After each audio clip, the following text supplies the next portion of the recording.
Hi, everybody. My name is Michael Kim. I'm the CEO and founder of a Seattle-based mobile social gaming company called Kairos Labs. Kairos in ancient Greek stands for the moment your effort turns to achievement. I most recently was director of Xbox Live Incubation, was a founder of a number of new ventures there that I'll talk about, and I feel a little bit out of place here because I'm a technologist, spent 15 years in the interactive entertainment industry and fell into the well-being industry kind of by accident. My wife is a clinical psychologist. My father is a sociologist, and I think they just got frustrated with me not actually using my tech skills to actually make the world a better place and get people off their couch than playing Xbox all the time. So we formed this company a few months ago, and with the help of a lot of people, we think, helped to define a new genre that we call behavior change gaming. And I know that some of you earlier heard from my friend David Reeves about quantified self, about self-tracking. There's some flavors of that here, but what I want to do in my talk is cover basically two things. One is, what is behavior change gaming and why is that an interesting opportunity for us to explore together?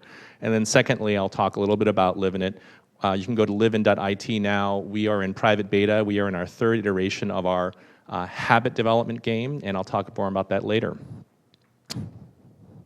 So some of the work that we did in Xbox Live, of course, exergaming. Xbox Live is the leading platform now for exergaming, Dance Dance Revolution, Dance Central.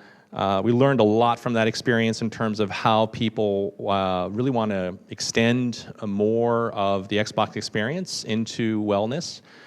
This extended into mobile, so we experimented with taking your Xbox Live avatar out into the real world on your phone. So as you walked around in the real world, your avatar might react correspondingly to where you were geographically. So here you might actually walk into a Radio Shack, for instance, and your avatar might start to play with some of the Radio Shack toys, or if you walked into the Gap, your avatar would start to wear Gap jeans. And so this kind of was a really mind-blowing for us because we didn't expect so many people to be excited about it. Of course, this is existed in Asia for quite a long time on mobile phones in Asia. Things like Tamagotchi-like games where you can buy adornments for your avatar in Asia for microcurrency. But in the US hasn't really taken off until really we saw the advent of apps on the iPhone just about 2 or 3 years ago. So one of the other projects was an interactive table. Some of you may be familiar with, we call it Surface. It's in essence a tabletop, which is a computer that recognizes gestures on the surface of the table, reacts in video, and also can recognize objects. So some people call it a big-ass iPhone or iPad. It's a little bit more than that. It's kind of think of it as Minority Report-ish, if you will. And this is really, again, us experimenting with the merging and blending of the digital world with the real world. So, you may not be able to see it because of the lighting here, but what is happening with gaming is quite fascinating. Again, I'm kind of coming at this from a different vector. This is a study that was released this summer by Latitude showing kind of where are the new gamers and where is gaming going. And if you look here in the upper left, right-hand corner, you'll see that 47% of people are interested in games to achieve personal goals. 24% are interested in games that help me to do more good for society, and that is really kind of astounding, given that this genre of serious games or games for health has really kind of just started to take off in the last year or two. If you drill into that study a little further, they have more data here in terms of specific kinds of games that people would like to see. And learning and education, surprisingly, comes out very high. I think if you look at Khan Academy, that's a great example of that.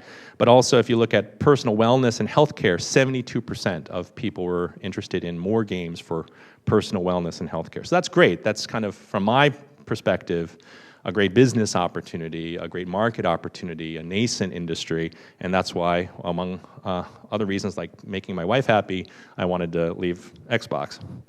So what's happening with the broader industry? So I think we're kind of in that 15 minutes of fame for the quantified self, and I have some tough words of tough love for quantified self. Luckily, my friend David isn't here to hear this, but I'll share with you some of my thoughts. This is a cover of Technology Review that was, I think, this past summer, talking about kind of the advent of the measured life. You can almost think of quantified self as being a representation of the Latin saying modus ergo sum, which is I measure, therefore I am, right? And really, there's some amazing implementations of this. If you look at the Feltron report, Nicholas Feltron, who's now the chief designer for Facebook, he's the one that came up with the Facebook timeline. If any of you have tried that, this is the Feltron report from 2011. He would produce every year a printed annual report of his life, detailing everything he did that year. Everything he ate, everywhere he walked, everyone he met, every email he ever responded to, everything. Okay, and it's beautiful. I mean, think about this as like data visualization on crack here. And I love data visualization, and I think this is a fantastic view of it. However, I think it's somewhat problematic. If you look at, from our perspective, health gamification, right? There are over 100 or so, I would think, last I checked, websites that you could go to that would help you to journal or track your health in some fashion.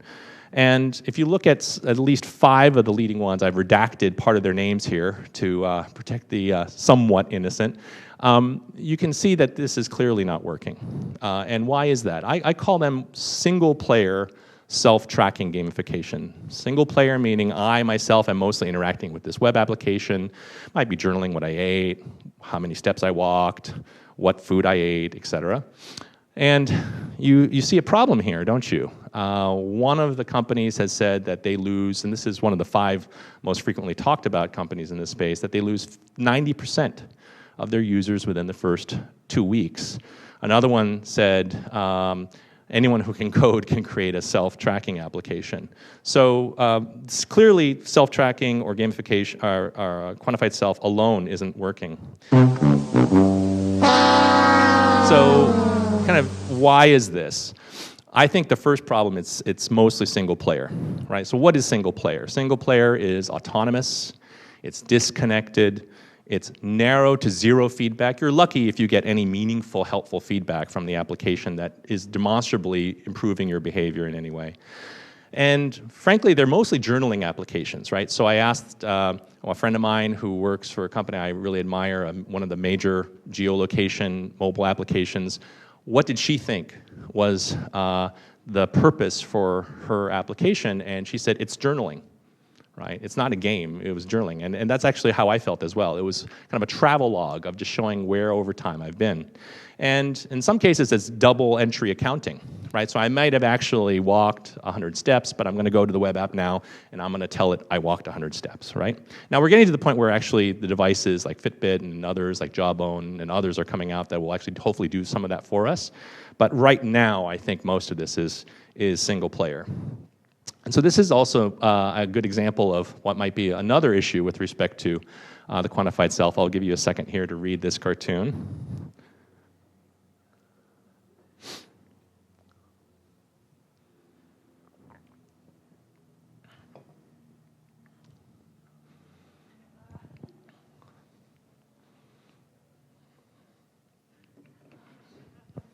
Okay. So you might think that that's actually kind of a joke, right? But it turns out that over this past summer, while you guys were on vacation, Fitbit, one of the leading digital pedometers I mentioned to you earlier that's tracking your behavior and has a health gamification website on their portal, accidentally exposed your sex data to public, in the public world. So you can actually register how often you have sex on Fitbit. And this is, a major dough, right? So clearly, I don't think they intended to do this, but there can be some issues with respect to the quantified self.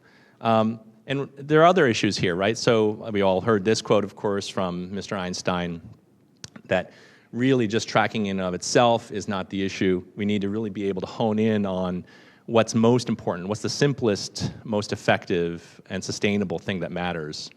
Finding causality. This is from one of my old mentors, Ed Tufte from Yale, who talked about causality, right? So showing beautiful data is great, But really what you want to drive towards is an understanding of, so what? What do I do, right? What's the cause for what I want to try to address here?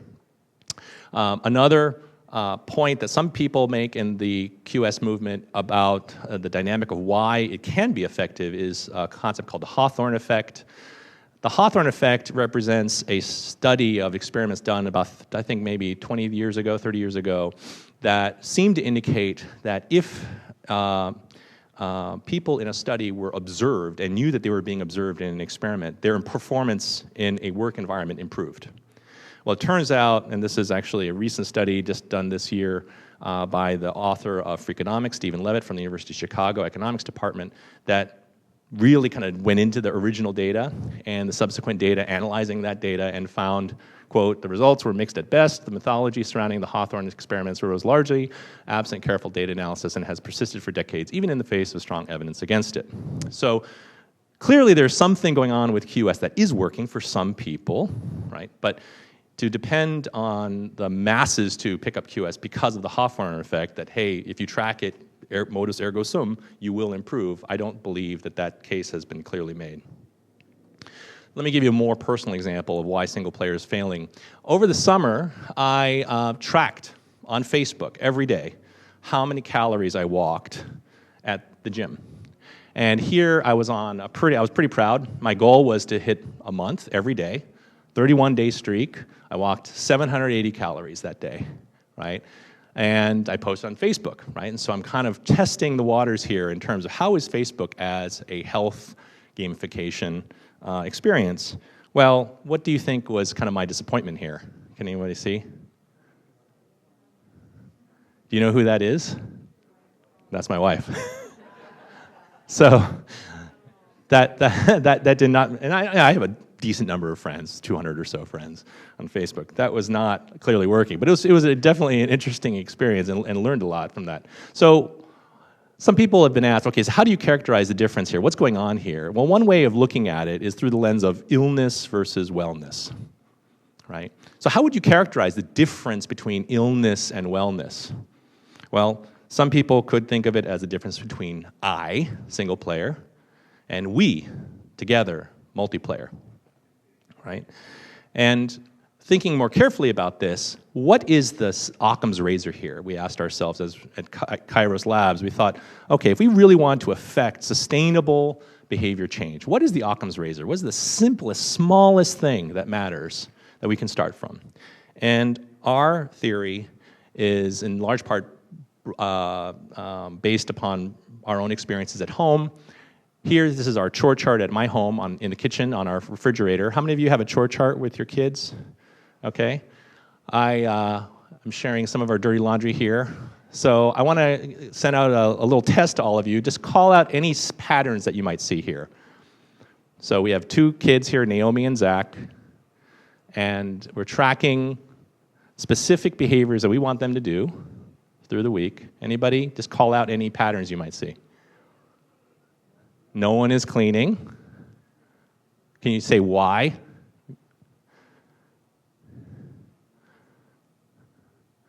Any other patterns? When they're both participating, they're reaching the end goal. Okay. One more? Anybody else? Okay. I'll give you guys the teacher's edition here. So mornings are best. So you look at the first couple of tasks there: brush teeth after waking up, wash face after brushing teeth. Those things are mostly in the morning. Those seem to be doing fairly well. Set a trigger. If you look at the first few objectives, they all follow a particular daily routine, right? Everyone wakes up, for the most part, every day. Everyone brushes their teeth every day. Everyone gets dressed every day, right? Everyone has dinner every day. Those tend to be the ones that looks like at the top, right, that seem to be performing best. Make it specific and small. So somebody said, no one's cleaning their room. That may not be specific enough, right? Versus if you say, wash your face after brushing your teeth, right? Pick up one thing after you enter your room, right? Now TBD is what we call synchronous. So what would happen if I asked my 8-year-old daughter Naomi and 6-year-old son Zach to do some of these things together? And we didn't track this in July, but my wife and I have been seeing just anecdotally that they definitely tend to perform better when they're doing it together. So really what we believe at Kairos, what we need is coming from the gaming world, massively multiplayer behavior change games, right? And multiplayer being kind of the key issue here. And what do I mean by behavior change games? And this is a subgenre you may have heard of serious games. We announced this new genre at the Game Developer Conference earlier this year with Nike Plus, Professor B.J. Fogg from Stanford, Hope Lab, and Zamzi, and Limeade. And what we mean by behavior change games is not just quantified self, which is an aspect of that, but really games that apply behavior change and cognitive behavioral psychology for personal development, right? And underlining the term games, right? And that's really the vector that we're taking. So I think someone mentioned earlier Dr. Seligman's work, maybe not, but how many of you are familiar with Dr. Seligman's work? Okay, decent number. This has become kind of the framework, one of the frameworks that we are using in terms of understanding the levers for well-being or wellness. And Dr. Seligman, of course, former chair of the American Psychological Association, founder of Positive Psychology, now the head of the University of Pennsylvania Positive Psychology Lab. He and his graduate students are training all 40,000 Army drill sergeants on PERMA for PTSD and wellness training. So what is PERMA? PERMA, I'm giving you kind of the 10-second Cliff Notes version of this 300-page book, is positive emotion, engagement, relationships, meaning, and achievement. Now, most of these things, you can immediately see, are in games, aren't they? Right? With the exception of maybe meaning, right? And I loved Victor's talk earlier when we were talking about kind of values and kind of goal, I guess what I would call self-concept, right? And meaning can fill that role there. Of course, what we're also doing as game designers is playing with neurotransmitters and hormonal reactions in your brain with respect to oxytocin and serotonin and dopamine responses that, as gamers, we all know you get when you're playing games, right? But the challenge here is to really convert what might be in the real world a cortisolic response, right, a stressful response, to something that actually might release a DHEA response, which is kind of the eustress response, the good stress, right? So when you're in a game and you're being stressed out, most times it's that good stress, right? Or when you're playing basketball in the last second in the game and you got the last shot, that's good stress, right? So, multiplayer, clearly World of Warcraft is a great example of multiplayer. Anyone can recognize, hopefully many of you can recognize this. No? Well, maybe that's a good thing. Alcoholics Anonymous. These are the medals you earn every month for staying sober. Tai Chi. Now, one of the interesting things about looking at a societal level about multiplayer behavior is societally, if you look at Japan, say, versus the United States, there's some really interesting research that shows that personal health behaviors seem to not have a societal impact in the aggregate. Consider smoking. US, thankfully, lower percentage of smokers now than before. However, life expectancy, terrible.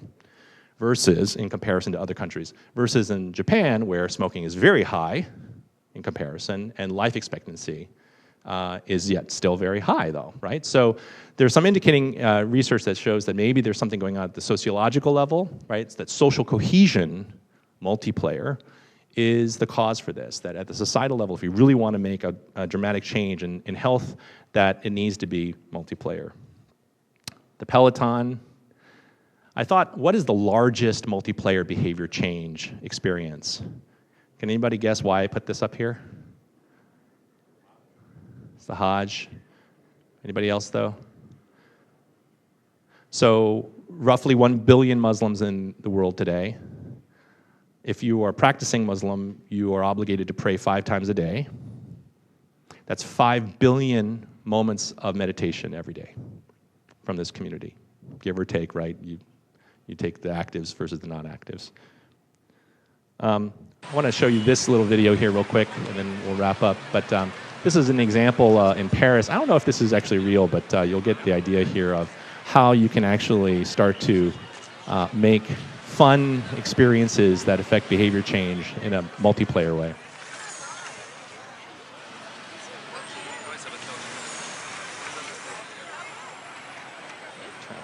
here.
All right, I'm going to skip over the Oprah one real quick because we don't have time. So you may have heard the saying, if you want to go fast, go alone. If you want to go far, go together. Clearly, we have to go far, fast.